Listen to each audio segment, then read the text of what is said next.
Gettysburg Museum of History Studios. You're listening to Addressing Gettysburg. Hello, patrons, and welcome to this episode of Addressing Gettysburg. And today, we are talking about something that I think every single one of you should have in your Gettys Nerd library. And that is something here. Now, so far, it's only 6 volumes, but there's 3 more coming. This is the Gettysburg Order, or the Order of Battle Gettysburg, by Stephen W. Lunsford. Volume 1 is the Army of the Potomac, Headquarters and Artillery Reserve, and it goes all the way up to Volume 6, which is, of course, naturally, the 6th Corps. And here you go. Look at that beautiful cover, right? And then you go through it, and it's got all this information, and mostly what I'm most excited about is pictures, because that's how I figure out the story, is just staring at pictures and inferring a lot. And because who could be bothered with, reading words, right? No, but really, so look, you got this whole 6-volume set here. As soon as I saw it, I said, what a great idea. How is it that nobody has done this yet, that I'm aware of at least? And I immediately went online and I ordered them. Now, normally, I don't do that.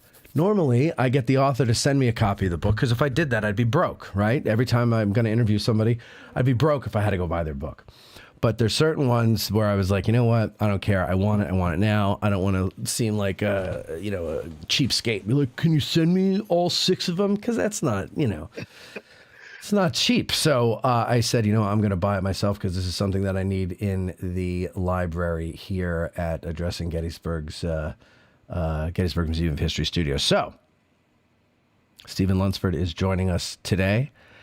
Stephen, it is my fault, but you look like some kind of evil villain in a modern day DC comic movie, but that's just the way it goes. I'm still trying to figure out how it is that people can communicate through Zoom or something like that and still put both images on the screen. So forgive me for making you look evil, but it's just the way it goes. Yeah, no problem. But yes, the evil villain is happy to be here on the show. I thank you very much for having me on. What a great intro! I can't wait to dive into this. Yeah. So first of all, tell us a little bit about yourself. Are you a historian? What's your deal? So I'm just an amateur historian, armchair historian, if you will. I've just always been a history nerd my whole life, ever since I was a kid. To go way back, I was probably 8 or 9 years old when my dad told me about my own Civil War ancestor. And my great-great-great-grandfather fought in the Confederate artillery in the Army of Tennessee. He was in the Eufaula, Alabama Light Artillery, and he has the same name as me, Stephen Lunsford. And as a kid, hearing that your Civil War ancestor had the same name as you, I was hooked from that get-go. And then I remember I started watching any bit of TV I could, the old Civil War Combat and Civil War Journal on History Channel, books. And in fact, I got it with me right here. One of the first ever books I ever read on Gettysburg was this kid's book, The Battle of Gettysburg by Alden Carter. I want to say this came out in the 70s or 80s. I've never seen that one. In here, 1990. Oh my gosh, the same year I was born, 1990. So, but this book, actually, I would get this from my library all the time as a kid, and then there was a book sale at the library, and I was able to go and buy the same copy that I would check out all the time. And so, this is one of my cherished possessions. Now, granted, is this the best Gettysburg book you could read? No, this is just what drew me in as a kid. Sure, of course. But the details in it were better than others, and it named a couple of regiments by name, a couple of brigade commanders by name, and so that planted some seeds to like, oh, the Army's bigger than a lot of it's not just Meade and Lee and everybody. And so that kind of planted some seeds. And of course, the movie Gettysburg, as for anyone, got me into it. And the 20th Maine, it made me want to read the 20th Maine's history by John Poland. I read that as a kid. That was probably biggest book at a young age that I'd really dove into, and it helped me understand the workings of a regiment. And but then I went from there to, it just led to other curiosities and then other battlefields and learning like everything. And as a kid, I remember I was 14 or 13 years old when I first went to Gettysburg, and we went on family vacation. I went out there, and as a 13-year-old, I had my makeshift uniform, and I had a kepi from like a gift shop, and my mom had made Velcro Corps badges. And so every part of the battlefield that we went, I would switch to that Corps wherever we were. That's awesome.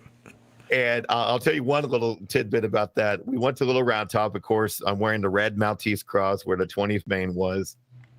And then we're going up the slope. We're going towards the New York Monument and the O'Rourke Monument. And right next to O'Rourke, there's this old reenactor who looks like he probably fought in the war. And in fact, I remember my dad saying, "Hey, look, son, it's a Civil War veteran." That guy did not crack a smile or anything. But he looked at me, this old crotchety reenactor looked at me, and he said, "Hey, you're wearing the 1st Division badge. The 2nd Division 5th Corps was up here." And I said, "Oh, okay." And I took it off and I put the white Maltese cross on. And he just smirked, and we kept going.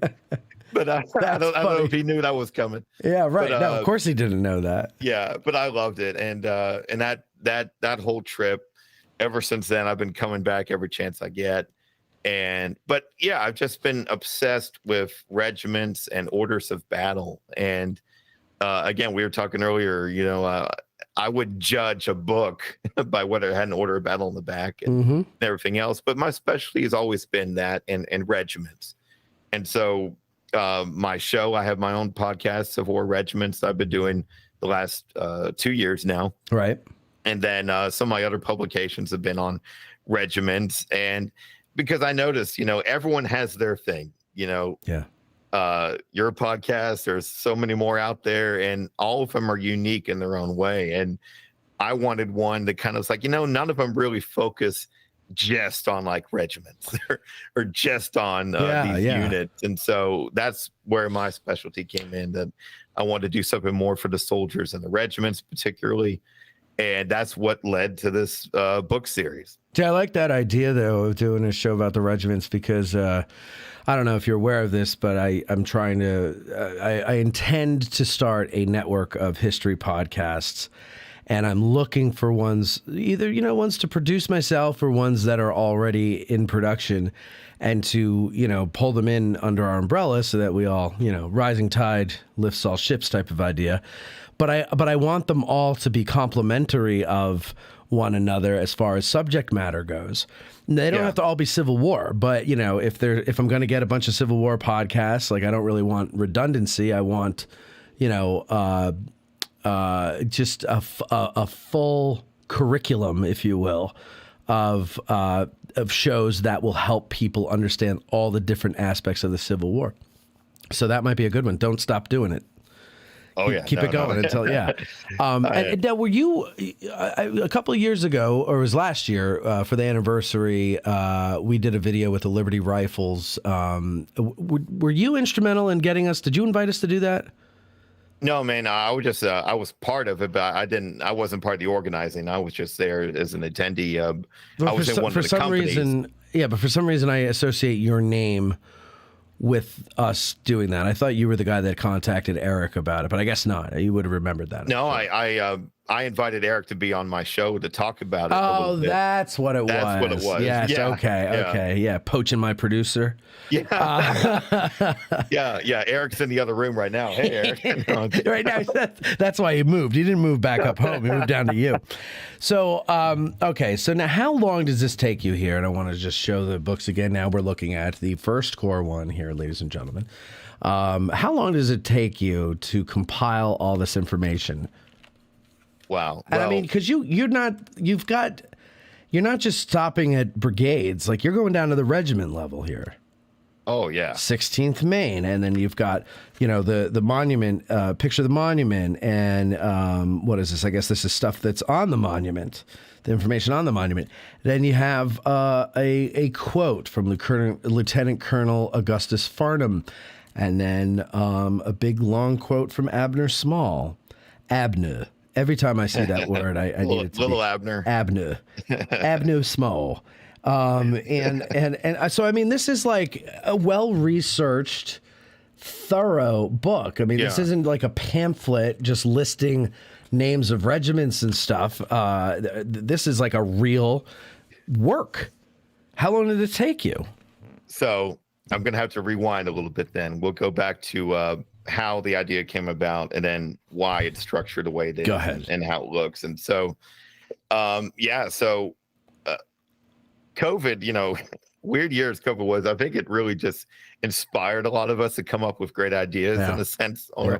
And so COVID was when I decided to come up with a podcast, and that all originated in 2020.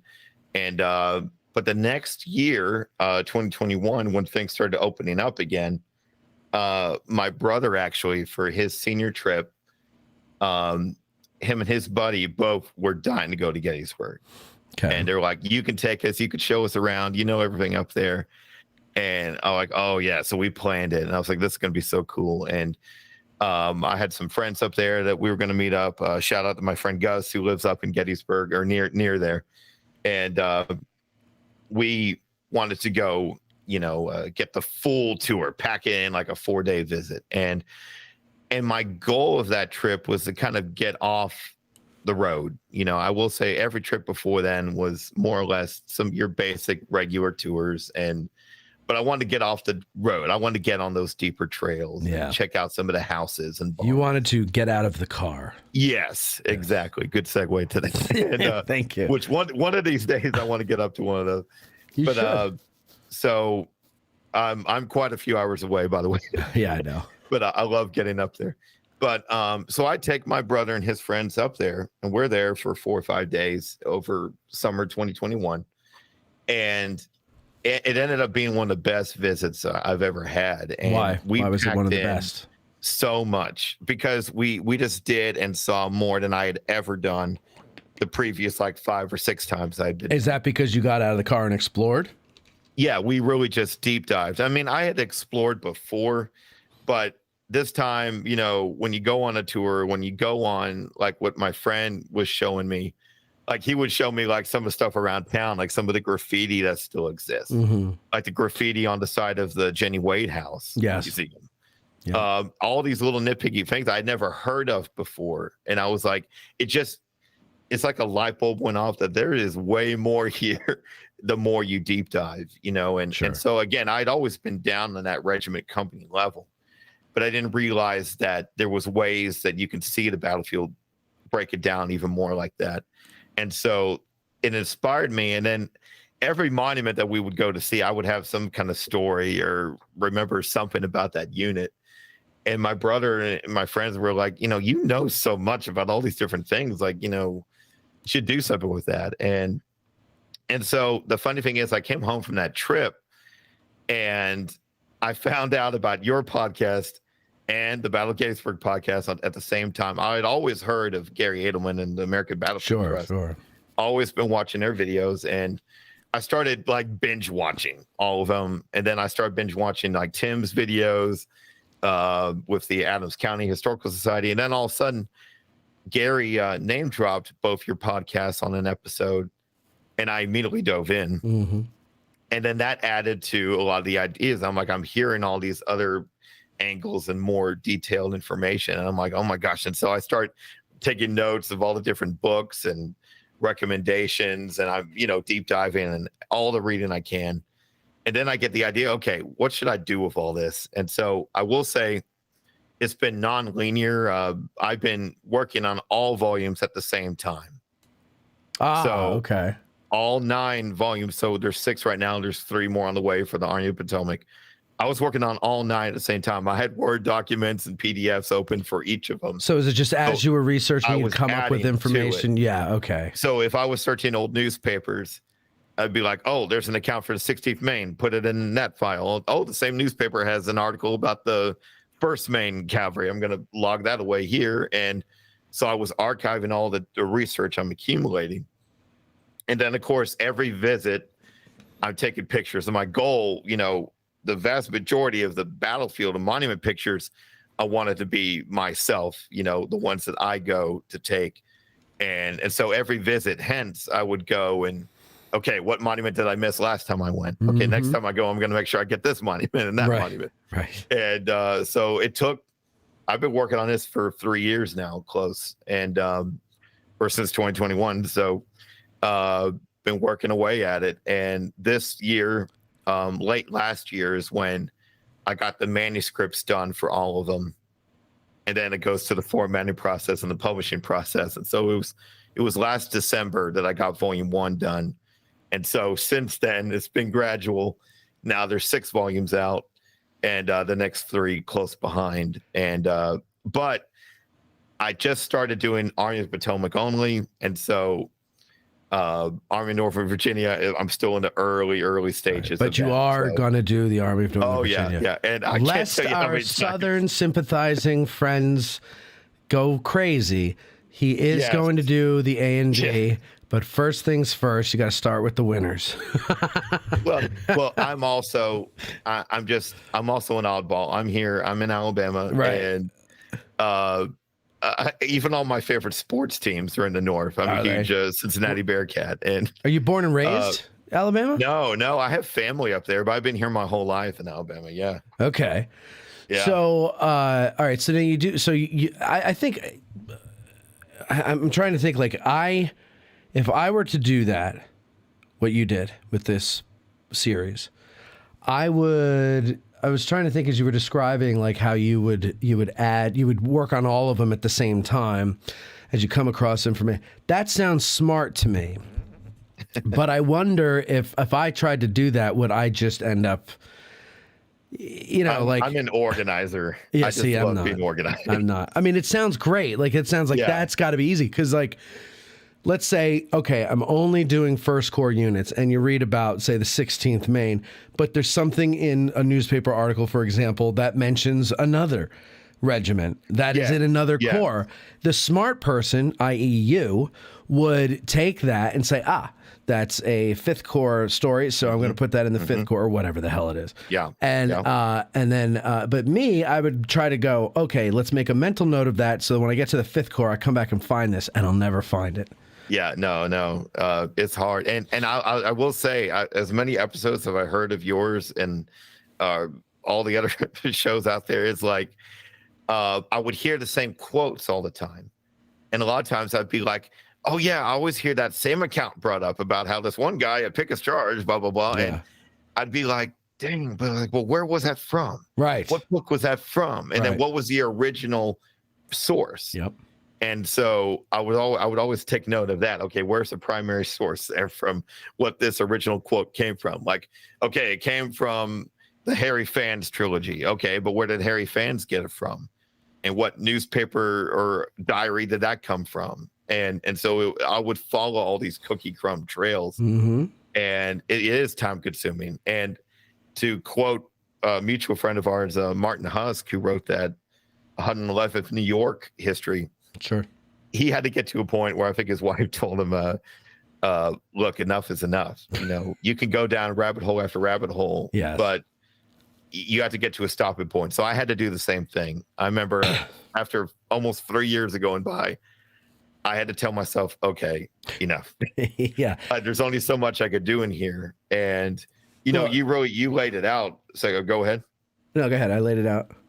So you were laying out, I'm holding my copy up too here. And so my goal, the goal of the structure of the books is, I'm infatuated with the orders of battle. But if you're like me or any other Gettys nerd, there's a million Gettysburg books that we know and love. And, anything that Tim Smith has recommended, I pretty much have on my shelf. Absolutely, and it's like, and I'm one of those people that, if I'm going around the battlefield, I'm juggling 10 or 12 books, because this book is great for maps. This book is great for order battle. Yep. This book is great for pictures. This book is great for monuments, and so on and so on.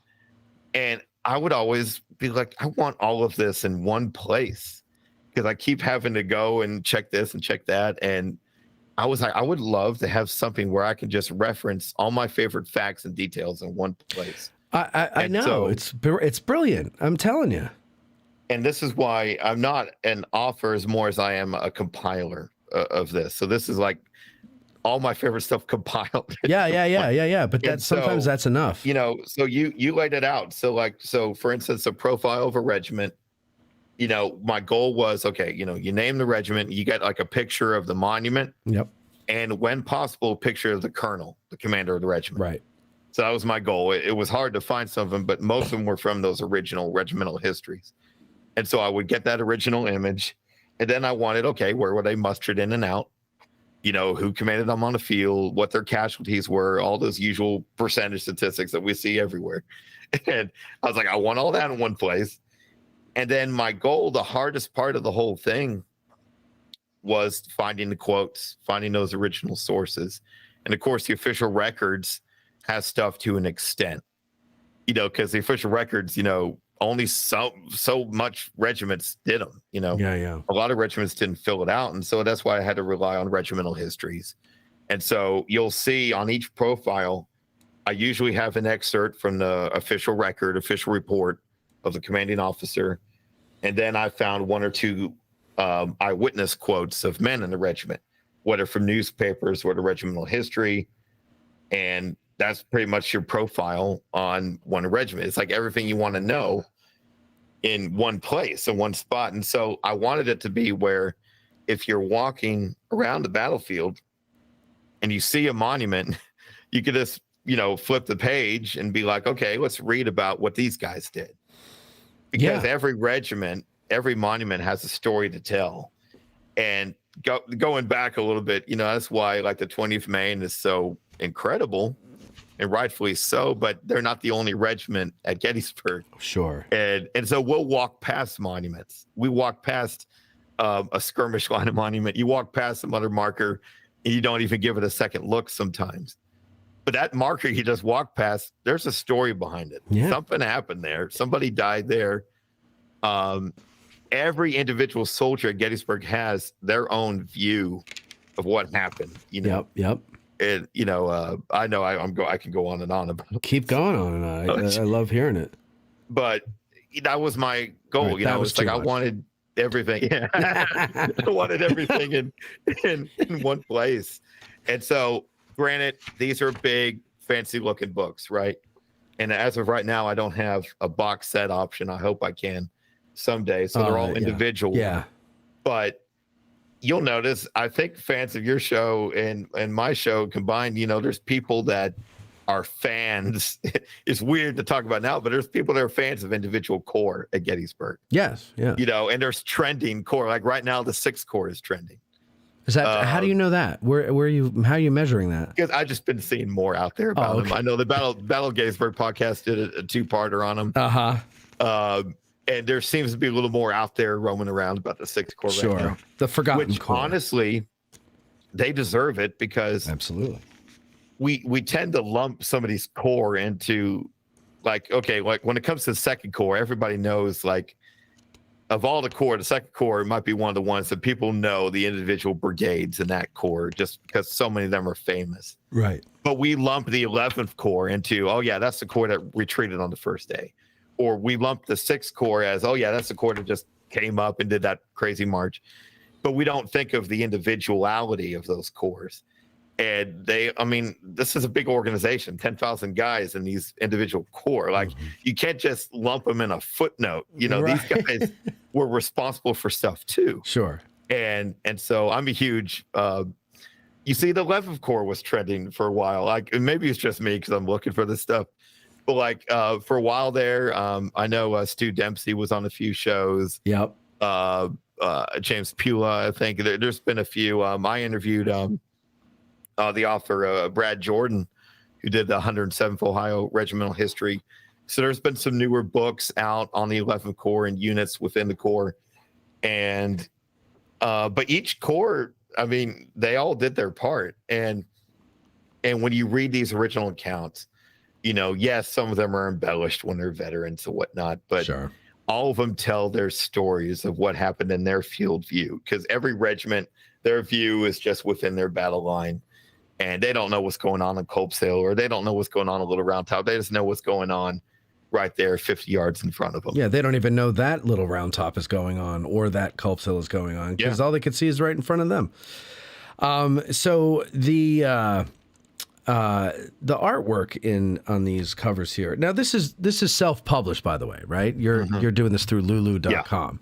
Yeah, Lulu Publishing. Lulu Publishing, and I have to say they're really nice books. So some people hear self-publishing and they expect some kind of chintzy book with pages that aren't really in proper formatting and stuff, and like the print goes right up to the edge of the page, and crappy covers, but these covers are really nice. Let me go back to my camera and say I'm sorry, I don't have an engineer or producer with me today here, so I have to play both roles. But look at that. Look at how nice that is. Who did the cover? So thank you for pointing that out, and it's my favorite thing. You see, people, you do have to judge a book by its cover sometimes. But and so true about the self-publishing world. Not everybody has the best tools at their fingertips, but right. For me, my sister is responsible. You have a talented my sister Lucy is a graphic designer, and I had her. I said, Lucy, listen, I really, I want to do this project, and she was my editor too, helping me put all this together. But I said, I want the cover to be something that I would want. Like if I was in the store and I saw that, I'd want to buy it, kind of thing. Right. And so I asked her. I said, here's the pictures I have in mind. By the way, the central figure, that's the painting on the back of that one. Yeah, I was going to ask you. My brother painted that. Oh, really? On the back, that's Zook's Brigade in the wheat field. That's pretty cool. My brother did that. So shout out to my brother's artwork there. So you got a talented family. And the cover, you'll notice the prominent figures in color. Yes. And a friend of mine colorizes images. And so I would have him colorize the primary figure. And it's more or less to kind of help bring attention to that central figure. And that's why I would have him colorize the main guy. But my sister would take all those graphics together. And I asked her, this is how good my sister was. I just gave her the idea of visually. I mean, I would verbally instruct how I would like it to look. Like I'd like it to look like a movie poster, almost like a Marvel superhero movie poster. Yeah. And she was like, okay, got it, blah, blah, blah. And then boom, like that was her first go at it. And beautiful. I was like, oh my gosh. And so I just like, they're my own books, and I like looking at them all the time. Yeah, no, I would too. And she did a great job. Please tell her I said so. But I got one question for you. We have on the third core one. Oh yeah, right. And then that's the other thing. The spines are nice because you have the core flag. Yeah. On the spine. I mean, really, I love a good book that has thought behind the cover as well. Mm-hmm. Like there's actually like I remember when I first saw these. First of all, when I held them, the feel of them is nice, and then I looked at the cover art and I was like, kind of like what you just said. Like I just want to stare at them. Like they're really nice. They're really well done. Now, but I have a question though about the third core one. So in the front we see Sickles, right? On the back, we see the Harvest of Death photo, the famous one that Scott Hartwig has a theory on, and Gary and Tim say, no way, and I say, I agree with Scott, tell me why he's wrong, and they go, I don't have to tell you why he's wrong. And I go, well, yeah, you do, because you're saying he's wrong. But anyway, are you saying that the Harvest of Death photo was taken down in the third core area, or did you just throw that in there randomly? Ooh, good question. I know. Yes and yes a little bit. I always, I just put it there because I really needed a picture on the back, and I thought, the third core got butchered, so I'm going to put the Harvest of Death photo on the third core volume. But I've always just felt personally that it probably has something to do down in that area of the battlefield. So you think it's down in the south end? Yeah, but I mean, I really don't. I mean, I'm not an expert like those people who are dissecting it. I mean. I really have no idea. Well, I'm not either, but I can see with my eyes. That's right. Things that they can't apparently see. So, well, there you go. Shout out to Sickles. So if you're a Sickles fan, you could just buy Volume 3, Volume 4, Volume 4. Yes, Volume 4, Army of the Potomac, the Third Army Corps. Oh, and yeah. Oh, go ahead. Well, I was just going to say, so like one of the things I just opened up here to the itinerary of the Third Corps. Okay.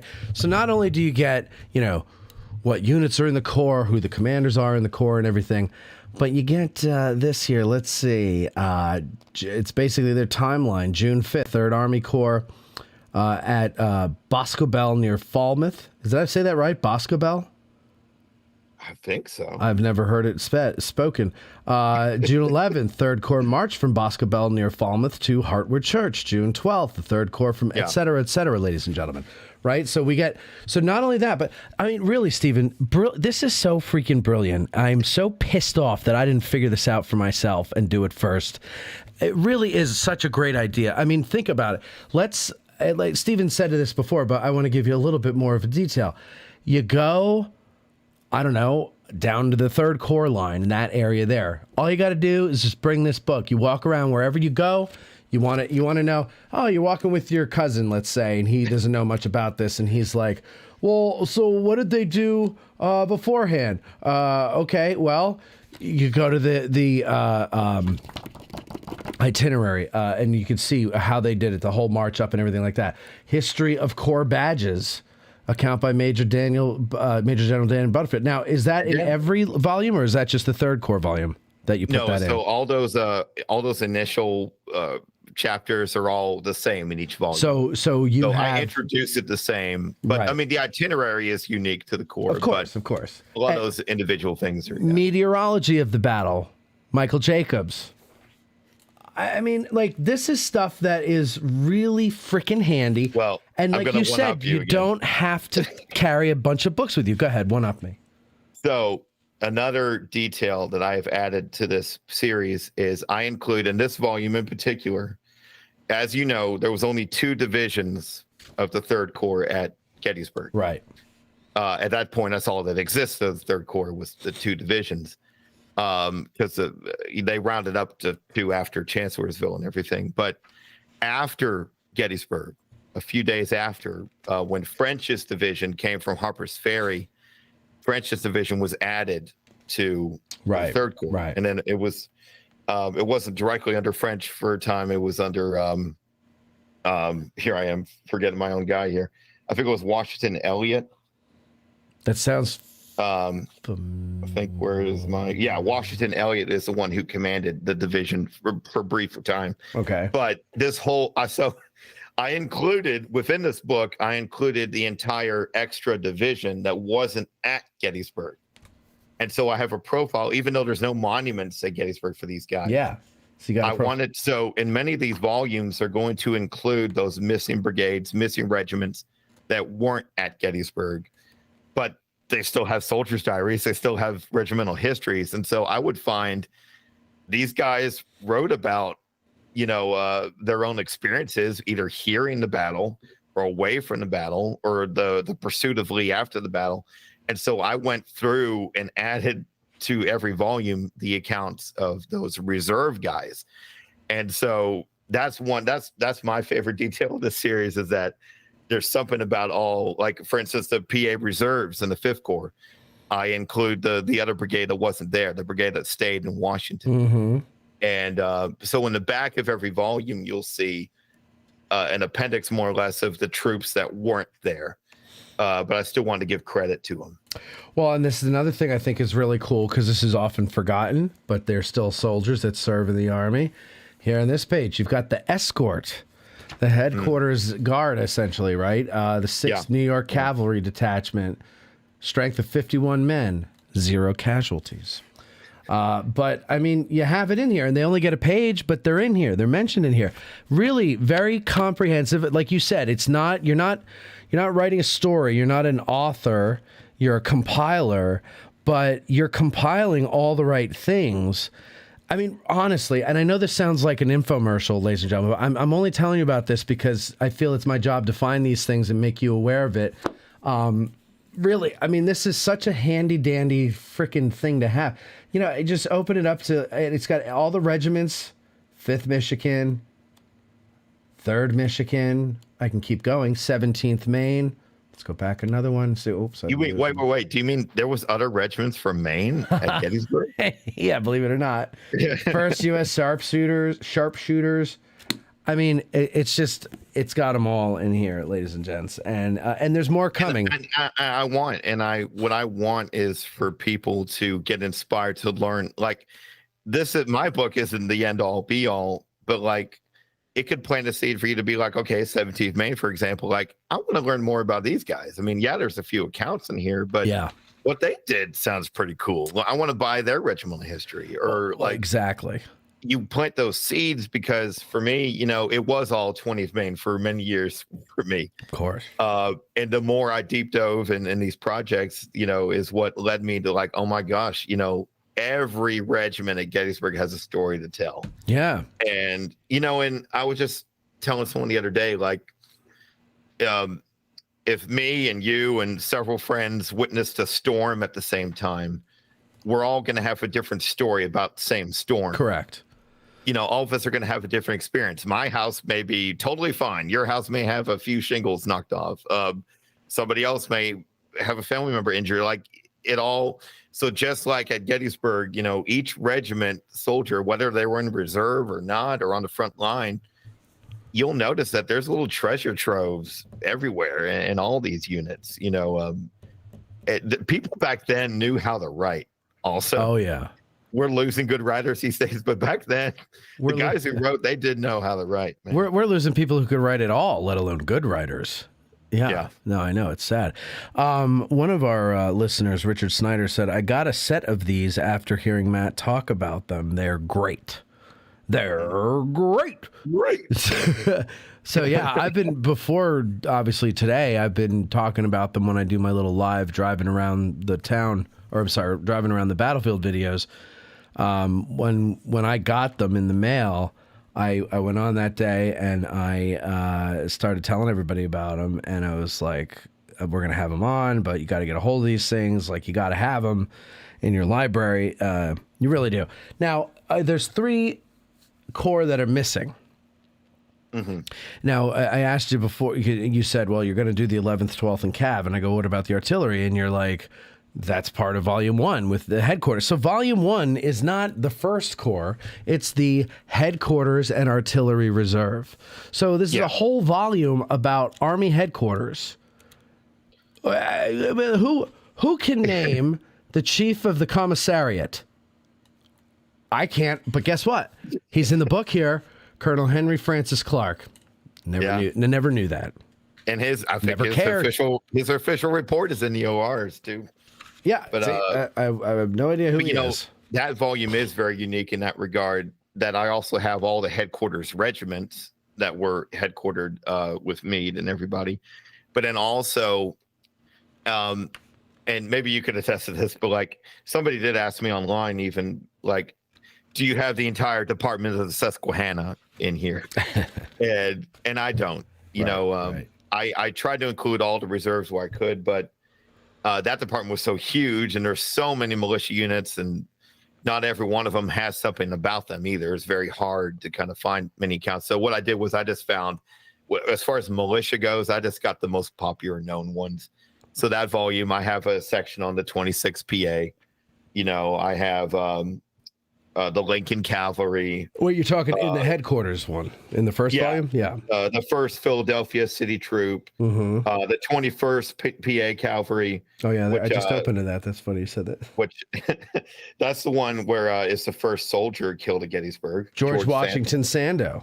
Yeah. So I interviewed a descendant of his not too long ago. Oh, really? Wow. Yeah. She's a local historian. Deb McCausland, you know that name? No. Oh, she's a local historian. She's particularly interested in African American history. Okay. And I had her on to talk about a place called Yellow Hill, which is a little north of town, a little north of Biglerville. And it was like a black settlement area, and a lot of interesting stories there. But yeah, so you got these are the artillery guy. Yeah, and so you've got all this stuff here in the first. How about this, folks? Who was the chief ordnance officer of the Army of the Potomac? Apparently, it was a guy named Captain Daniel Webster Flagler. Never heard of him, but he was here. And look at this. He's got, what is this? A report from, was this after the battle? Lieutenant Moore, Chef, Ordnance Department, muskets, 19,664, bayonets, 9,250, small arms ammunition, 14,000 rounds, cartridge boxes, 1,200, sabers, 300, artillery wheels, 26. What is that? That is distinguished services in the field.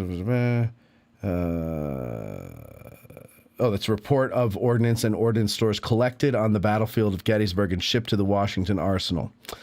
And then it has who collected them all. Damn, that's a lot of stuff.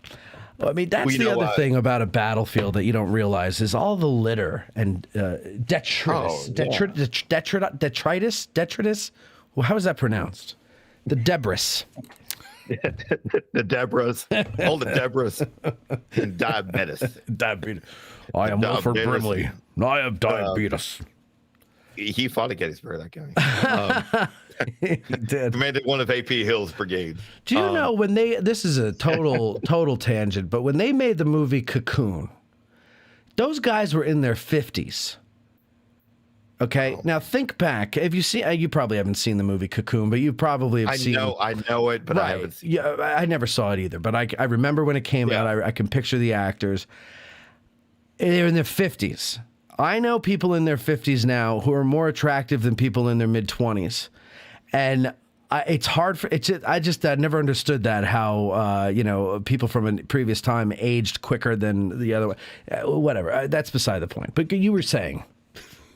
Oh, I mean, I was going to give a shout out to like Herman Hopt, for example, on the staff of the AAP. Yeah. Well, people know his name. People know his name. But like, I didn't realize till I was doing all this, and I think I was listening to Tim Smith, one of his talks.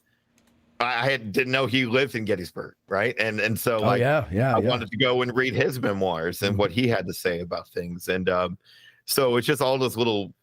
Again, you find out all these little things, or like that graffiti on the Jenny Wade house. Jenny Wade house. It was a soldier in the 75th PA who was in the 11th Corps, and so I wanted to get a picture of that and put that in the profile for the 75th PA. Yes, log that away in there. So anything you want to know about that particular regiment, have in one place. And so again, I'm a huge Army of the Potomac fan. I'm a huge Corps badge fan. And so the Army of Potomac to me, it's just one of my favorite overall armies in the whole Civil War. And so, yes, I was biased. I said, I got to get these guys out first.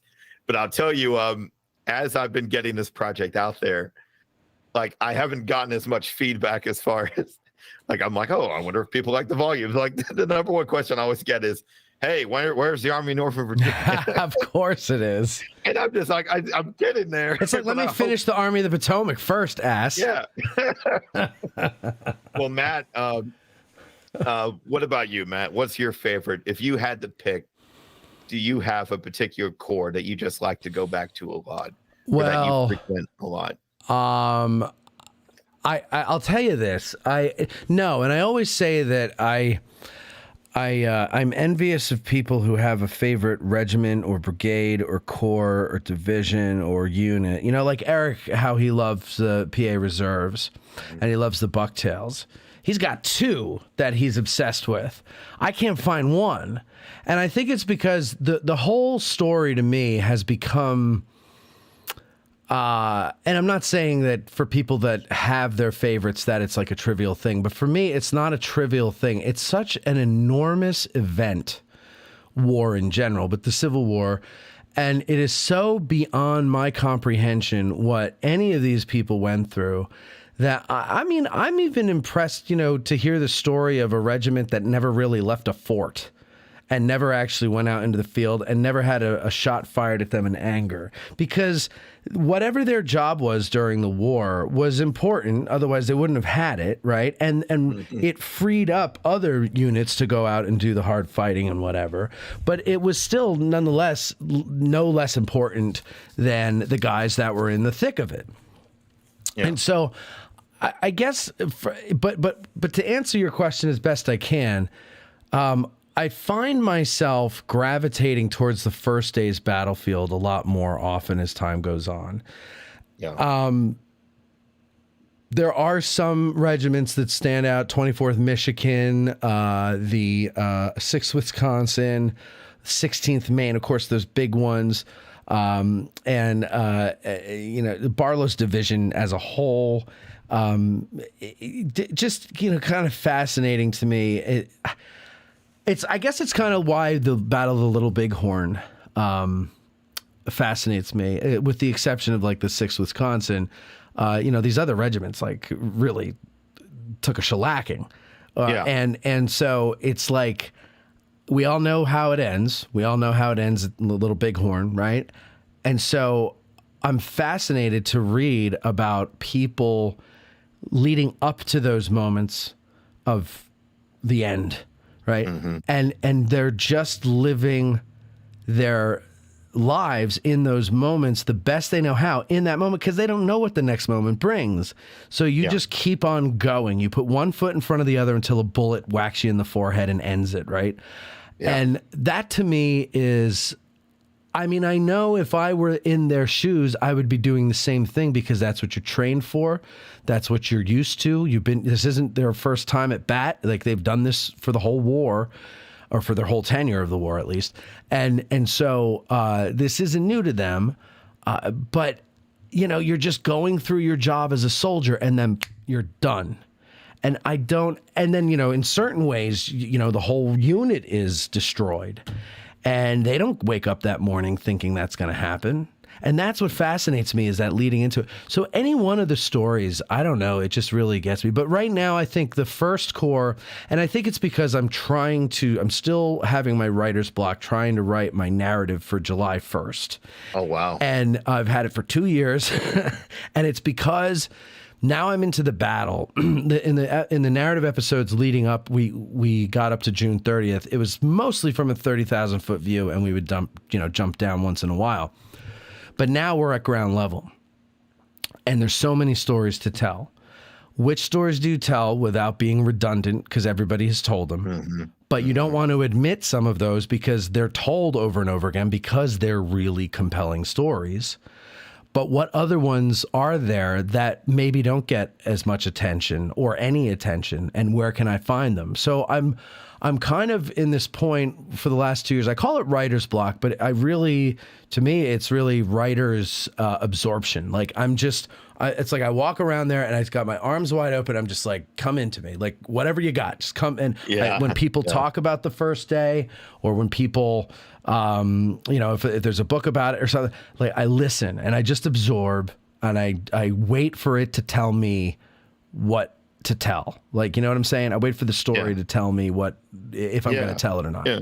So I Makes sense. I think I'm leaning towards that for that reason. However, when I first moved back here, I always found myself going out to McPherson's Ridge. Yeah.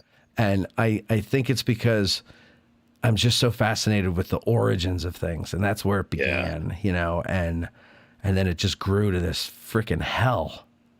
Well, from there. I think to add to that for you is the first day is also one of my favorite parts of the battlefield, and it's also a little more peaceful, and you can get some secluded areas there. Yeah. But and it still doesn't get as much visitation as some of the others, right? And especially when you go towards the 11th Corps line, you don't really have anybody down that way. No, everybody skips that. Towards the Almhouse side, Blockers Knoll, and everything. That's one of my favorites. And if I could name drop a couple of regiments, like you say that First Corps, like when people think First Corps, we automatically, all of us think Iron Brigade. Yeah. Right. Yeah. But there was other regiments in that corps, right. And I can't even imagine where you're going if you're doing a unit by unit study of the first day of Gettysburg. Like, that's a lot to entail. Mm-hmm. And you've given, I know on your show, you've given shout out to like the 151st PA, which has debunked is not quite the school teachers regiment. No, but you better believe that I'm going to feature them in the narrative, because I had never heard of them until a couple of years ago. People didn't talk about them. You're almost attracted to the ones that get butchered. Absolutely. Because you're like, how could that happen? I want to hear what those guys have to say about it. Yeah. And just across from them, is where the 147th New York fought, and they got butchered. And they're one of Cutler's regiments that gets, I mean, they're not totally forgotten. There's a painting of them, but it's like their accounts were some of the most compelling accounts I've come across. They're the ones who they're retreating. Well, they're holding out as long as they can because the messenger coming to give the order to retreat. Their colonel gets shot in the throat before he can give the order to fall back. Yeah. And so they're holding the line alone. And then when they do fall back, one of the guys is writing about how those Mississippians are throwing their camp hatchets at him in the back. And there's another account of a guy who he got captured in town and he snuck away, hid in a barn, and then a civilian in Gettysburg dressed him up as a civilian, and he pretended to be a civilian for the rest of the battle. Yeah. And he got through fine, but like there's just all these compelling stories. And then on the 11th Corps side, those guys, again, for the 11th Corps, those guys for the whole rest of their lives were trying to earn respect, whether it was a monument dedication, a newspaper, or whatnot, reunion. Those guys were defending themselves till the day they died. Yeah. And so all of their accounts are going to be a lot more, chest thumping because they feel like they have to. They got to prove themselves. Sure. But like there was one in particular, the 157th New York. They had like 2 regimental histories. There's like a memoir and a regimental history associated with them, and their markers right there on the end of Howard Avenue, and they got butchered, and they have the same kind of thing. They're the same equivalent of the 147th New York in the First Corps, where they were holding the line, and they didn't have any orders to fall back or anything. But then they just see Schimmelpfennig's staff officer go. They see him running back with his saddle, and they're like, "Hey, where are you going?" And he goes, "Oh heck, man, everybody's running to town or whatever."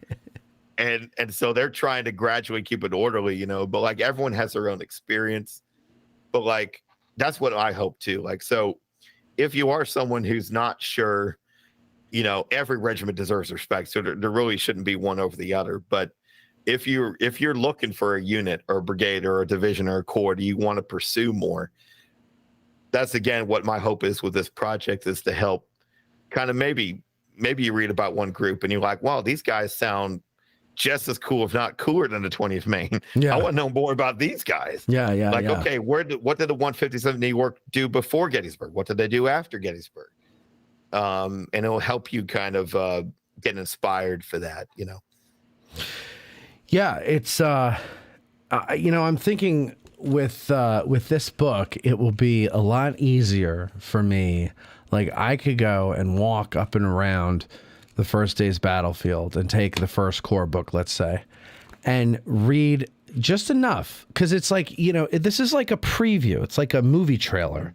You got a little taste of everything. It's not a thorough history of any one of these regiments, but it's enough to wet your whistle. And and I think I'm going to put that up front of every book. Enough to wet your whistle. Yeah, Matt Callery addressing Gettysburg. That'll be my review.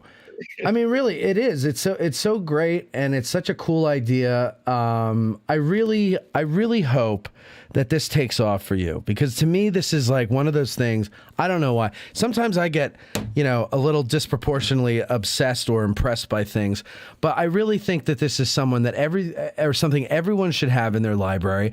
I would be very surprised if by the time you finish this and the A and V volumes, that they're not recommending this to be on the License Guide recommended reading list. I mean, what a great short, quick reference guide these books are. Honestly, Stephen, this was such a great idea for you to do, and it's so well executed. Again, the cover art. I mean, they say you can't judge a book by its cover, but I'm telling you, look at. Like, here's what I like. Look here. Let me switch over to my camera here so that we pointed this out before. Stephen showed us before, but I'm going to show you here. The spines of the book all have the respective corps flags, right? Mm-hmm. And then look at volume 1. That's the headquarters. It's got the American flag. I don't know. That makes total sense. It's not like, whoa, why would that be? But I don't know if I ever would have thought that. I probably would have found the Army of the Potomac headquarters flag and done that. But I like the United States flag better. for that. That was a really good touch. I don't know. I really think people are going to like this. Like we said, Rich bought it when I was talking about it a couple times ago, and a guy named Josh Pickett, I don't know if he's related or not to, of course, the famous Wilson Pickett. And I meant George Pickett. That's what. But he says this is. He says this is exactly what I have been looking for. I'm telling you. I think, Stephen, you have stumbled on something that people didn't know they needed until they see it. You know how sometimes there's like, oh, I need that, but you had no idea that you needed it. I think that's what you've done here. And I think people are really going to like this. And I encourage everybody in the audience to get a hold of this for yourself. It's being that it's self-published, it's through lulu.com. That's LULU.com. And just search for Stephen Lunsford. He spells it with a PH because he's fat, yo. And I don't know. I'm so unhip, Stephen. What? Or it's pronounced a silent P. Stephen silent P. Yeah. Lunsford, LUNSFORD.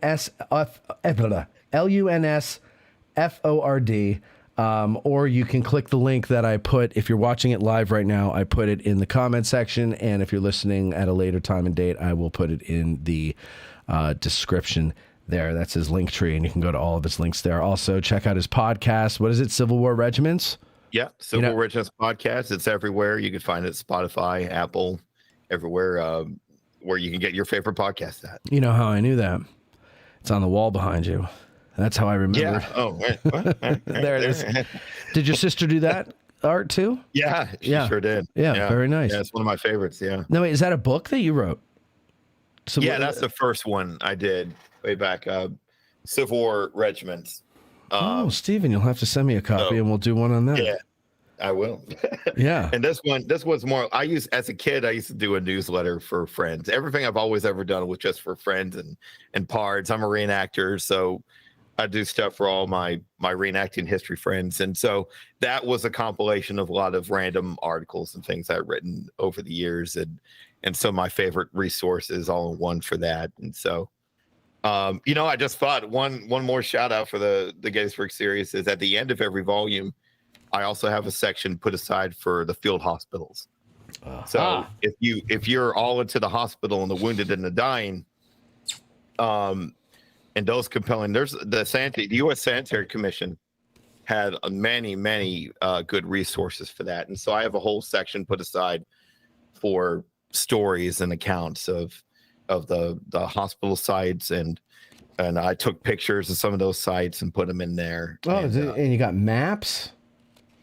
Yeah, there's a little collage of maps in there. Now, I couldn't, these are just your public domain maps. Sure. You can get through the Library of Congress or Wikipedia, so it's just your basic maps. So I would refer to the amazing map books that are already in existence. Yeah, no, but I mean, you got the Elliott map, you've got the Batchelder map. You're going to need not a microscope, a magnifying glass, because these are tiny. But they're beautiful maps and they're well done. And then you got the field hospitals, as you said. Where are we here? Yeah, field hospitals. And the very back is a sketch my brother did. Okay, so I was going to ask you, did your brother do this one too? No. That's I'm on the Fifth Corps one. That's what I'm on. He just did that one. He did the one on the Second Corps. The one on the Second Corps. Okay. Yeah, he did Zook in the wheat field. What is it? What is this one on the back of the Fifth Corps? The artillery. So, interesting you say that. So I had a sister that lived in Portsmouth, Ohio for a time. And they're famous. It was right there on the border of Ohio, Kentucky, and they had this whole mural in town. And I'm looking at this mural years ago, and I see this picture of this artillery battery, and it says Little Round Top. And I'm like, who are these guys? So I took a picture of the mural years ago. And then, of course, later on, if it's Battery L, I believe I'm right, Battery L, 1st Ohio Light Artillery. Okay. Flipping through the book. Yeah, Battery L, 1st Ohio Light Artillery was mustered in Portsmouth, Ohio. And so downtown Portsmouth has a mural of their battery fighting at Little Round Top. And so I had to include that in the book. That's the back cover picture. Yes, that's cool. Listen, folks, I've said it before on this very episode, and I'll say it one last time. You have to get these. It is a prerequisite if you want to study the Battle of Gettysburg any further than this date. If you want to study it, you have to have these books. And then when the other 3 volumes come out, 11th Corps, 12th Corps, Cavalry Corps, get those, complete the Army of the Potomac collection, and then wait for the Army of Northern Virginia. Give us a timeline. When are those other 3 volumes coming out, and then when are you going to release the Army of Northern Virginia? Sure. And thanks again for having me on, Matt. I've really enjoyed this. And so the 11th, 12th, and Cav Corps, my goal is to have those ready by the end of the year. Available maybe by in time for Christmas, maybe. I'm chomping at a bit because the 11th Corps is my favorite, and that's the volume that I want in my hands right now. And so I'm anxious. I'm just got delays with the cover work and stuff. And so once the cover is ready, it's ready to go. But now, as far as the A and V series goes, so if it gives you an idea, it took me 3 years to put this together. Okay. For the Army of Potomac. And so I've done a little bit for A and V, but not enough, really. I'm laying out some of my research that I want, and I would imagine it'd probably be 2-3 years before all of those are completed. Unless I have a big work ethic. So unless I just roll my sleeves up and never sleep for a few months, then maybe it'll be sooner. But I would say maybe 2 years. Yeah. Yeah. Okay. So maybe 2 years. So if anybody ever sees online or hears, in person, someone bitching that there's no Army of Northern Virginia, where's the Army of Northern Virginia? Where's the Army of Northern Virginia? How come they don't do the South? Tell him it takes 2 to 3 years to do these, and he's working on them. But he started with the Army of the Potomac. And you first. can also reach out to my email address, which is civilwarregimentspodcast@gmail.com. And where can people find Civil War Regiments podcast? So yeah, we're on Spotify, we're on Apple, I'm on YouTube now. Those are the primary ones, and I think it's on a few other random podcast outlets out there. But if you Google Civil War Regiments podcast, or if you go to my link tree, you'll find the links to all the different podcast sources there. So yeah, thank you. Yeah, very welcome. All right. Well, so that's about it here, Stephen. Thank you very much for doing this. Thank you for doing this work over here. Not just for doing the podcast, but thank you for doing this work. I want you to know it's got a place of prominence here in the Addressing Gettysburg Library. And when you come to town next time, I want you to come by and sign them, okay?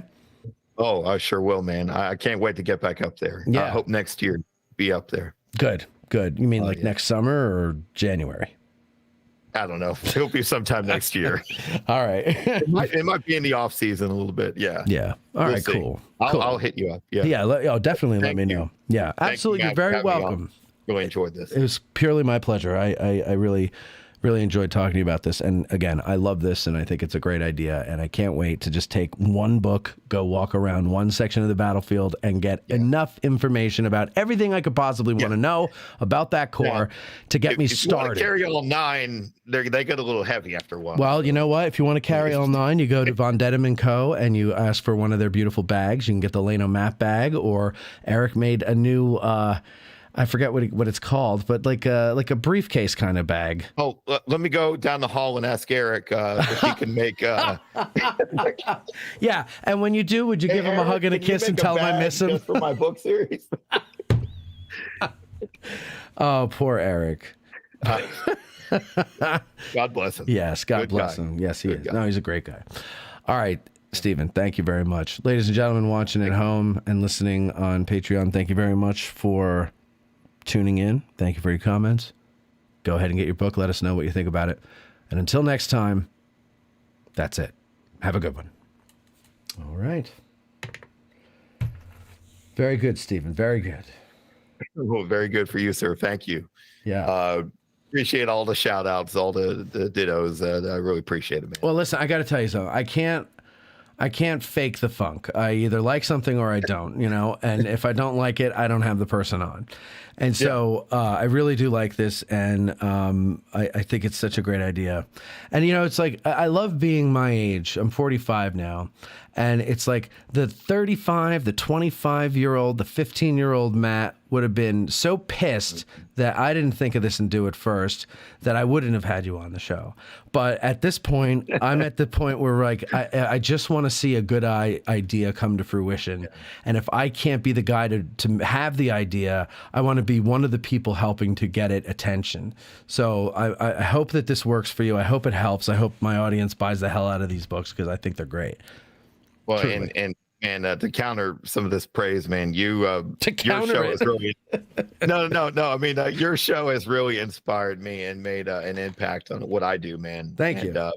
For my show and in my own research. So hearing you and your many talks with Tim Smith and so many of the Rangers and Battlefield Guides and even our friends over at Battle of Gettysburg podcast, like all of that, what Gary does, what Tim does, I love how everything is in that. I love how all of you are working together. Yeah, me too. Me too. It's this big Gettysburg family, and that's what makes it so compelling for me. It's like you hear these names of people, and you guys are all doing projects together, and it's amazing. And it's like it inspires me, and so I hook on to whatever you guys are saying, whatever the Battle podcast is saying, whatever Gary and Tim are saying, and so I'm constantly making mental notes and physical notes of all the stuff that I hear every day from you guys. So I really appreciate what you're doing, Matt. Thank you very much. I appreciate you appreciating it. It means a lot to me. No, really. I mean, I love to do it. And the more people like it, obviously, the better it is for me because I get to keep doing it. So, and I wish you all the best with your show. And let me know if there's anything I can do to help you with it, whether it's just a technical question or something, or if you even want to have a guest on and I know them, I can put you in touch with them. Just let me know. Oh, I really appreciate it, man. Yeah, I will. And I will say what I use software wise is Riverside. Riverside. Are you familiar with them? No. What is that? So what was that? The video software? It's a podcast software. Okay. So that's what I use. So if you look at any of my YouTube videos, that's Riverside. Okay. And it allows me to do the side by side with the guest. Yeah, that's what I'm looking to do. Yeah. Now it's like you have to pay a fee a year for it, and so like the full membership is like $250 a year. Okay. And that's like 15 hours a month of recording, and then the lower one is like half that price for like 5 hours a month of recording. And so I'm like the middle tier, but I'm happy with it so far. It does a lot of the editing like for you, but. No, I'd be happy to run by. This is all new field for me, so I'll be happy to reach out if I have any concerns in here because I'm learning too.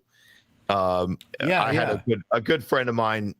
He performs. He's a musician, so he's the one to help me put this together, and he helped me with some of the microphones and things. And so I do have a guy that's nearby, kind of like you said, somebody that just has some knowledge of how to run production stuff. Right. What is it you have? What is it? The SM7B? This is Milano. A what? Let me see it. Mono. Pull it up. M-A. Let me see. M-A-O-N-O. Mono. Mono. It sounds good. Dynamic. I found it on Amazon. It was like. It's a little under the Shure ones. Like it was either this one or the Shure SM7Bs. Yeah. And so this one is just under that in price and everything. And so far, I'm happy with it. It sounds really good. Nice. What are you running it through? So I have an analog Focusrite. Yeah. What do you call that thing? You see, I'm still learning the doohickeys. Yeah. Mixer. So I have the mixer box right here. I can kind of show you. Yeah, show me.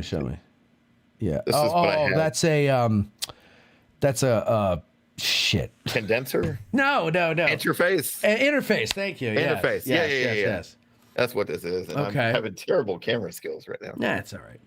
And then I have my own studio set up over here. Oh, so I see. I'm glad to. You know what? I'm going to take a picture of this because next time Veronica or Bethany or anybody comes in here and tells me what a mess it is, I'm going to show. Oh, yeah. Well, I knocked down some things. I'm going to show them I'm not the only one with a messy studio. It's a creative space. It's not a fucking corporate, and it's like all my favorite things in one place. Yeah, right. Oh, and yeah, there's the birthday card my family got me. Let me see. Oh, I remember you posted a picture of that. Yeah. Which, of course, I have not interviewed Gary yet. That has not happened. That's an aspirational birthday card. Yeah. So That's funny. That's well, if you want to see the whole room, I do. So I like that. I remember when you took a picture and put it on Instagram, I was like, oh, that's a good idea. Yeah. Like, do the checkerboard thing with pictures instead of those are just old calendars that I had, and they fit perfectly in between the squares. Yeah. And so I did that, and I was like, what am I going to do with all these old calendars? And I looked at the wall and was like, perfect. And I just put them all in there. That's awesome. And I forgot to mention, I was going to give him a shout out, but I don't know if you're familiar with Ryan Alcano. He called your show one time, but he lives, he's a fan of the show, just like me. And he lives not far from me, and he's been on my show a lot. I've had him in studio. We did one about movies the other day. But Ryan, he loves your show. He's a big Gettysburg nut like me. And so we'll come nerd out on my show a lot about regiments and things. But he loves your show too. And so yeah, and that's what I was gonna say earlier too. When you mentioned getting out in the field and what you guys did when you would record on the field. Yeah. I would love to start doing something like that for the Western battlefields. I'm very close to Chickamauga. The reason I lost my voice was I was helping command a battalion at the 160th Chickamauga reenactment. Okay. So my colonel lost his voice, and he said, here, you're going to have to do it for me. And then I lost my voice. But everyone around here, it's all the Western feeder. Right. And so my goal after the A&V, after all this stuff, I'm going to do what I'm doing for Chickamauga. Because people around here would love if I did what I'm doing. Absolutely, they would, yeah. And it's only about 2.5 hours from here, so I go there pretty frequently. And so I thought, you know what? It's like I need to buddy up with some of the Rangers there and see if I could, do some recordings there on site, or get some historians around here local in the Western theater to kind of do some of the similar things you guys are doing, but for these Western counterparts, these Western battlefields, because I think we got to drum up the West a bit too. I agree. And I hear from people a lot, and they're like, oh, you ever going to do like addressing Chickamauga, let's say, or something like that? And I'm like, do you know how hard it is to do just addressing Gettysburg? And I've been studying Gettysburg since I was 17. So like how am I going to pick up? I don't have that many lifetimes to live, Yeah. Yeah. But however, like I was telling you before, I want to do this network, and, one of the shows that we're doing to kind of franchise the addressing historical town, is Winchester. I have a guy down there who we've been talking for 2 years now about doing this. And so we're getting ready to work towards launching Addressing Winchester. And I would love to find people either in or near a lot of these historic battlefield places who would be able to do what I've done with Addressing Gettysburg in their town.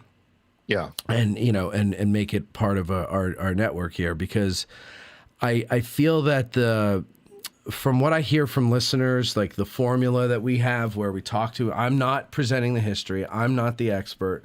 We talk to them. We talk to experts, and we're facilitating a conversation between the expert and the audience, right? And people tell me that that's refreshing to them because they're sick of people pretending to be historians who like watching somebody on TV and then they just mimic them and, and all that. And, they find it to be a refreshing formula. And also they say it's not intimidating. They feel like they can listen to it and not feel stupid if they don't know something, because everybody's laughing and I'm self-deprecating. So even I don't know what I'm talking about half the time. And so I'm looking for people like that who can do that in different areas. And then we have this big network of shows. And the only question I have is, though, do we do Addressing Winchester, Addressing Chickamauga? What's the big town near Chickamauga? Chattanooga. But Addressing Chattanooga would be good, or as Cam calls it, Chagganooga. But But addressing Chattanooga would be a good one because a lot happened with Chattanooga. Yeah. So, something like that. So, the question I have is, though, do we do addressing Chattanooga? No, I can't say it right. Chattanooga, addressing Winchester, addressing Sharpsburg, addressing Fredericksburg, blah, blah, blah, blah, blah. Addressing Alderson Broderson. Addressing Alderson Broderson. Or do we let you guys come up with your own clever name for your show and have it just say underneath an Addressing Gettysburg podcast or something like that? I don't know It might have to be like that because it's not every place is Gettysburg. No, and the pun doesn't work with other places because there was no Chickamauga address. No. Right? It was a Chickamauga picnic. Picnicking Chickamauga. It doesn't work. But No. I think you're right. Like although one guy and I were talking about, he wants to do one about the Overland campaign. And he's like, I just don't have a name for it. And I was just like, how about Addressing the Overland? And he's like, oh, I like that, especially because it doesn't say campaign. And I go, right. You don't need to. The Overland. How many Overland anythings are there?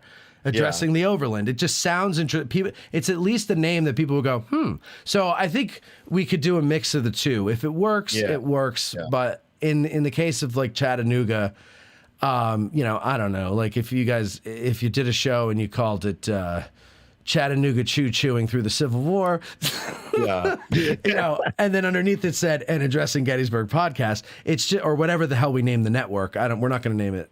I don't know what we're going to name. It's funny. I just had a conversation this weekend talking about just networking. I'm friends with a lot of guys who run the Authentic Campaigner forum and website. I don't know if you're familiar with that. No. It's for the reenactor end of things. And so the Liberty Rifles and all that, they work through the Authentic Campaigner. Got it. And they have a big social media following. And they recently exchanged presidents. Their president is Gavin Thomas. And I saw him over the weekend. And he originally had the idea that when I did my show, he really liked my show. And he's like, you know what? The Authentic Campaigner needs a show. Because we need one. Like I had a few reenactors on the show, but he's like, we need something just for reenactors kind of thing. And I was like, oh, I'm all for it. Please go do a show. But they didn't know where to start, where to begin. So I ran into him again this weekend at Chickamauga. And he was like, we really want to, do something. I was like, oh, yeah. But he was like, he said the last time we were talking, he said, we feel like just merging with you or like it'll be your home, but like we'll tag with you for our stuff. And I'm like, I'm all for it if you guys want to talk it out. As long as everybody's happy and how we want to do stuff. But the thing about most of these podcasts is anybody can do a podcast now. Like there's nothing stopping. If you don't like mine, you can go to like one guy griped one time that I wasn't talking about regiments enough. Okay. And almost every episode I talk about regiments at some point or another, but he was like, it's called Civil War Regiments, but he doesn't really talk about regiments much. And I'm like, the last 5 episodes this season have been about regiments. Well, what were you talking about if not regiments on Civil War regiments? I mean, I'll interview different historians on different things. Like I interviewed, who'd I interview? Well, I interviewed a lot of reenactors last year. My first season was mostly reenactors. We talked about living histories, but then we talked about regiments, recreating regiments. I don't know what the guy was getting at. But I'm finding that out. I know you've been doing this for so long. You're getting those silly questions from listeners. So I'm just now getting that where I'm just like, what are these people talking about? You will find, here's what I'll tell you. And I don't say this to be mean or hurtful to people, but it's just the fact of life. You know how you hear people, like every time there's like a school shooting or something, people go, we're really not addressing mental illness in this country. And some people say, it's just a cop out, blah, blah, blah, blah, blah. It's guns, and blah, blah, blah, and it goes back and forth. Yeah. You learn very quickly how right the mental illness people are when you do something like this. When you put something out to the public and you're just astounded at how delusional people can be and how narcissistic people are. They think everything has to be, like you call yourself Civil War Regiments podcast, and you interview someone, a historian, who might have, I don't know, let me just assume, written a book about a regiment in the Civil War, let's just say. And then this jackass comments, well, you know, for a so-called Civil War regiments, not really talking about a lot of regiments. It's like, but you don't understand how this all fits together, you schmuck. And you actually took the time to write this comment, and you haven't walked a foot in my shoes. You have no idea what it's like to put this content out there for you to listen to for free, fuckhead. Hold on. Sorry. Excuse me. For you to listen to for free, fuckhead. I really had to say it loud. And, you know, like, people don't get this. And but now you can do what I just did and go online and answer them back with a tirade that insults them. But that makes you look bad, and then people are going to not listen to you anymore. So the best thing to do is swallow your pride and kill them with kindness or ignore it. That's it. Don't reply in kind. And you'll find that if you kill them with kindness, a lot of people, it snaps them back into sanity, and they realize what an asshole they were. Yeah. And then in other cases, they're just going to keep coming back because all they want to do is start trouble anyway. And then that's where you just ignore them. I find it best to just ignore them. I gotta do that for a living. Where I work for the EWTN TV network, and I'm in the customer service department. And so we're the front face of the TV network. So we get calls, letters, emails every week. I see. Most of it is complete rubbish. Most of it we don't even respond to because it is idiocy and mental illness. Yeah, it is. It's mental illness. So many people, like, if they don't like one of our shows or what someone says on one of our shows, then we're damned to go into hell. Yeah, right. And it's like, I'll never.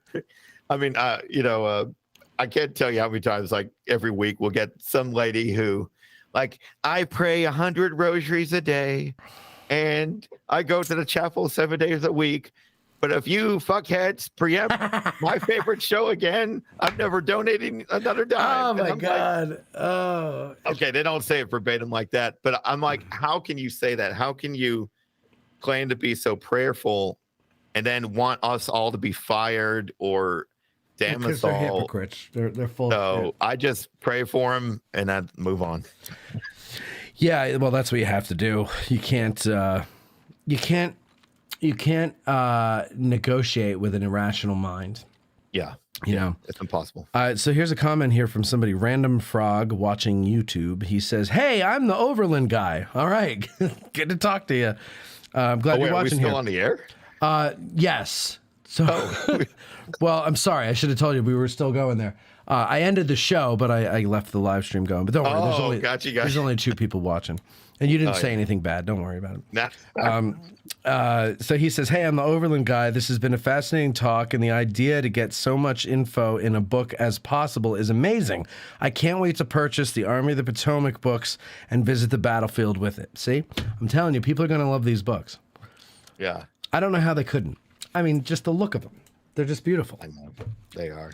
Thank you. They really are. I'm really happy with what my sister did. And by the way, anyone listening is curious, my sister is not single. She's a graphic designer for her own business that she's in.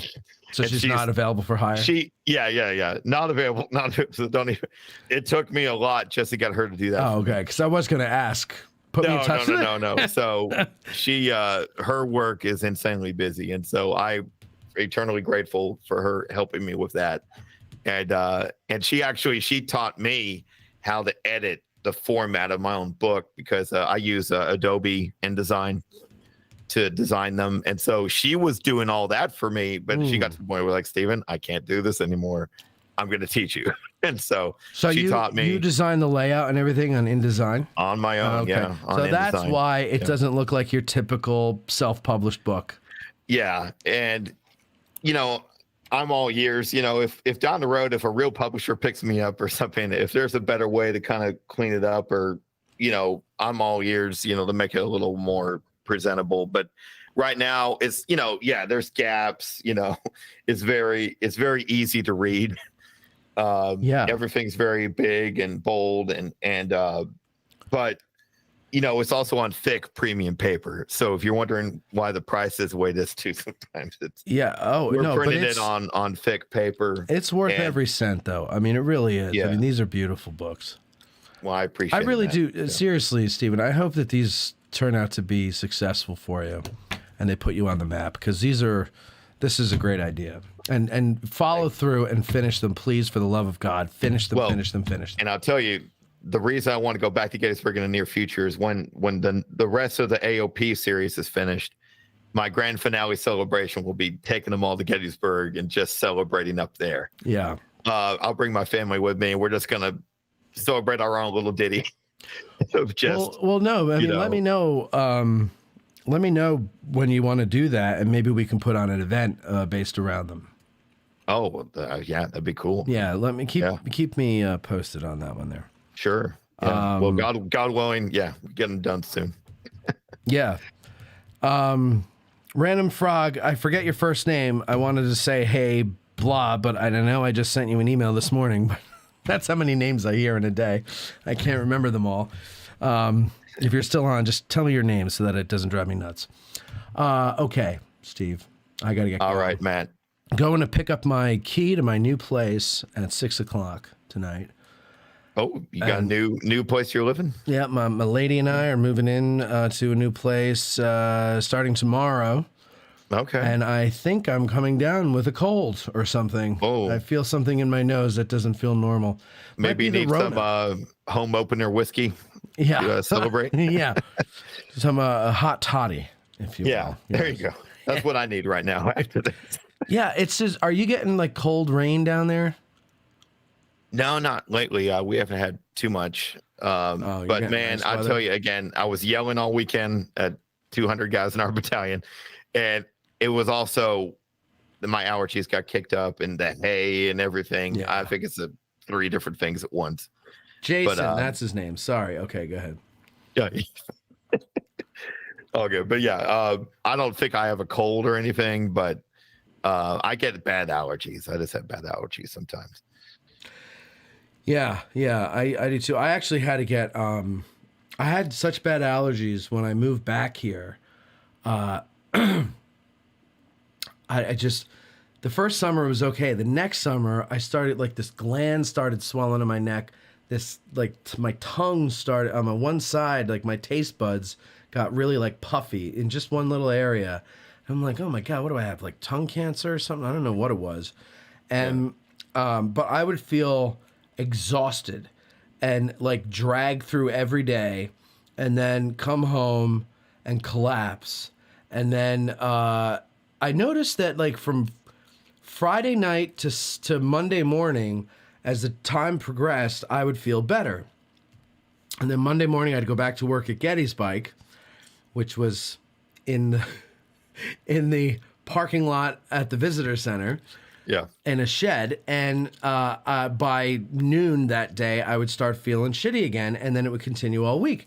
And then I told my doctor that, and she goes, well, what's near you there? And I'm like, well, we're right up against the woods. And she's like, so maybe it's allergies. This sounds like you've got allergies. And I'm like, I've never had allergies before. She's like, well, your cells change every 7 years, probably developed them.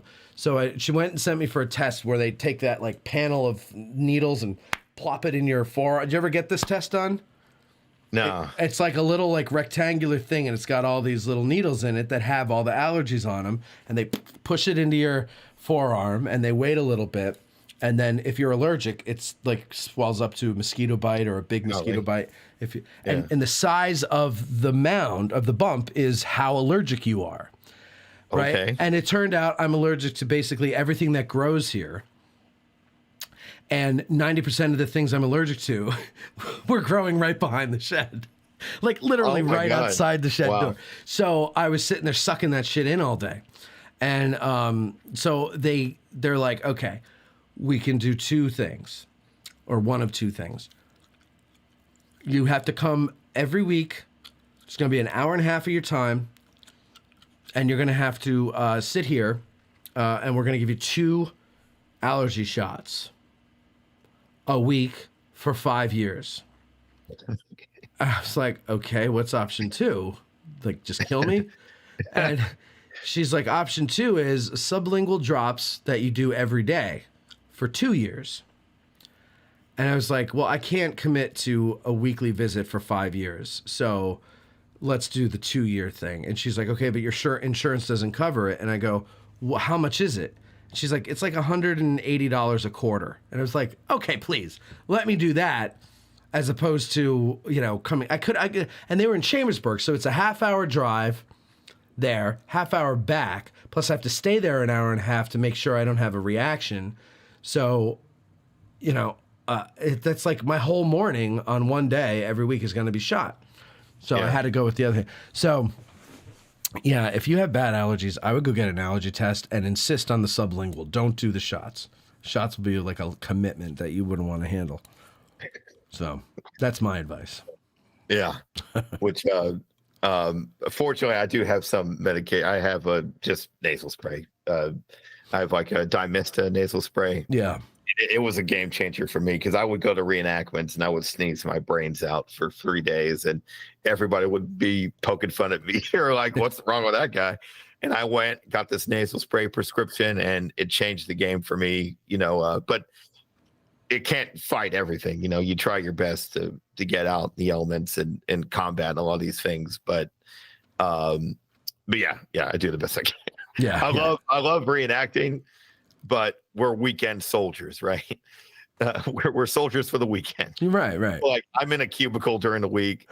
I'm not marching on campaign every day like these guys did, and I'm not out in the elements every day like these guys were. And so, could you imagine how much that sucked though back then when they didn't have nasal spray?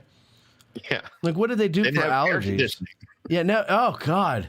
So you're just like, you got hay fever, you're sweating, you're stuffy. And there's no relief, because when you go into air conditioning, sometimes that helps clear out your sinuses for a bit until you get used to that, and then they get stuffy again. So like, that must have been. I often thought about that. Like, how would they have treated? I get angry quick. Like I did an event not long ago. It was a training weekend. We were learning artillery drill, and it was at this guy's farm, and it was in Georgia. It was a couple months ago when it was god awful hot, and there was no air conditioning in the barn. I think he had a fan set up, and we were outside. We just had some modern tentage outside, and it was so hot. There was no breeze all weekend, hardly. And it was like, it didn't matter. You could be in shade or out of shade, and the sun and the heat were just slapping you in the face. Yeah. It was just, and I think that's how I would compare it to Civil War times, where you just nowhere you go, anywhere you go, you still feel that same heat. Yeah, you're not getting away from it. It makes you angry after a while. Like I was finding I was just getting pissed, and I'm like, why am I like? So it just like, it makes you angry after a while if you just can't get your body cooled down and comfortable. Like I was trying to drink like a beer, and like even like a cold beer wasn't getting the job done. It was just like, you're just so hot. It was like, oh my gosh. I know. I've always gotten that way. Like if I was uncomfortable, I would get angry after a while if there was no relief, and it gets worse as I get older. So I just can't imagine myself, really in the Civil War or forget the Civil War. Any time before air conditioning and allergy nasal sprays, I don't know how I would have survived. I would have just been so annoyed all the time and so pissy. Somebody would have shot me. I just would have been such an asshole. Yeah, I mean that's why, and going back, that's why I do what I do. I share the stories of these soldiers because I can't believe what they did. I couldn't do it, so I applaud them for being able to do what they did. Sure. And because I can't even imagine doing that. No, I can't either. All right, Steven, I got to get going. I got to get the dog out before I get my key and everything. All right, congratulations. A good night. Then. Thank you very much. All right. Hope you get the feeling well too. Thank you. I'll talk to you later. Oh, all right, and listen, you with these other guys you're talking about doing podcasts and stuff with, if you think it would behoove you in any way, throw me in the loop there. Yeah. No, I really appreciate that, man. Yeah, that'd be good. Okay, cool. Yeah. All right, I'll talk to you later. Man. All right. Have a good one. See you now. Thank you. Bye-bye. Bye. And those of you who are still watching, thank you very much for watching. Thank you for joining us.